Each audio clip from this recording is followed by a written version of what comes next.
Hello, welcome to impact channel. ఇవాళ మీకు latest updated news మీ ముందుకు వచ్చాడు సందీప్ కుమార్. సో ఇవాళ ఏంటి మీకు latest update news, international news ఏంటి? డొనాల్డ్ ట్రంప్ మళ్ళీ ప్రెసిడెంట్ అవ్వబోతున్నాడు. నెక్స్ట్ మన నేషనల్ న్యూస్ ఏంటంటే మన కుంభమేళా మళ్ళీ కుంభమేళాది 144 సంవత్సరాల తర్వాత మళ్ళీ మనకి రేపండి స్టార్ట్ అవుతుంది.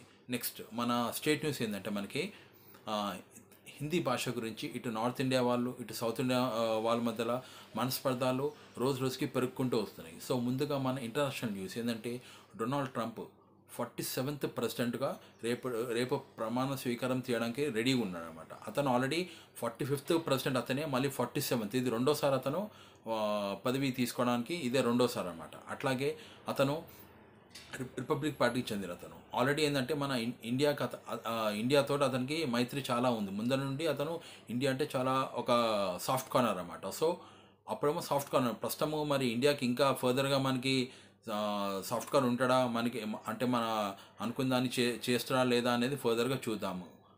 ఓకేనా. మళ్ళీ మన నెక్స్ట్ నేషనల్ న్యూస్ ఏంటంటే 144 సంవత్సరాల తర్వాత కుంభమేళా అనేది మళ్ళీ రేపండి మనకి స్టార్ట్ అవబోతుంది. కుంభమేళా అనేది మన సనాతన ధర్మానికి చాలా పెద్ద పండుగ. ఎందుకంటే ఈ పండుగలో ఇంచుమించు ఆ, ఆ, మన మొత్తం భారతదేశంలో ప్రయాగ్రాజ్లో ఇది కుంభమేళా త్రివేణి సంగం అంట. యాక్చువల్ దాన్ని త్రివేణి సంగం లేదంటే మొత్తం గంగా యమున సరస్వతి అనేది త్రివేణి సంగం ఒక్కదారి మిక్స్ ఒక్కదారి కలిసిన ప్లేస్ని ప్రయాగ్రాజ్ అంటాం. సో ఇక్కడ నాగ సాధువులు కానీ వేరే వాళ్ళంతా ఇంచుమించు వాళ్ళు స్నానం చేసి స్నానం చేయడం వల్ల ఏంటంటే ఆ సముద్రం అనేది పవిత్రమైపోయి దాంతో వాటర్లో ఉన్న వాటర్ ఏంటంటే ఎంత ప్యూర్ అయిపోతుందంటే దాని తర్వాత మనుషులు మనం వెళ్ళి స్నానం చేసిన తర్వాత మనం కూడా అంత పవిత్రంగా అవుతామనేది ఒక భావన,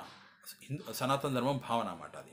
సో అక్కడ మన చీఫ్ మినిస్టర్ గారైన యోగి ఆదిత్యనాథ్ గారు అక్కడ దగ్గరుండి అక్కడ సౌకర్యాలు ఎట్లున్నాయి అంటే ఇంచుమించు వాళ్ళ ఎస్టిమేషన్ అంటే 60 కోట్ల మంది ఎస్టిమేషన్. అంటే దాంట్లో మన భారతీయులే కాకుండా ఫారినర్స్ కూడా ఇన్విటేషన్ ఇచ్చారంట. సో ఇంకా రేపండి ఎట్లా ఉంటుంది, ఎంతమంది వస్తారనేది ఇంకా మనకు తెలియదు. ఇంకా దాని గురించి రవాణా సౌకర్యాలు కూడా వాళ్ళ దగ్గర చూసుకున్నారు, ఫ్లైట్స్ కానీ బస్సెస్ కానీ ట్రైన్స్ కానీ.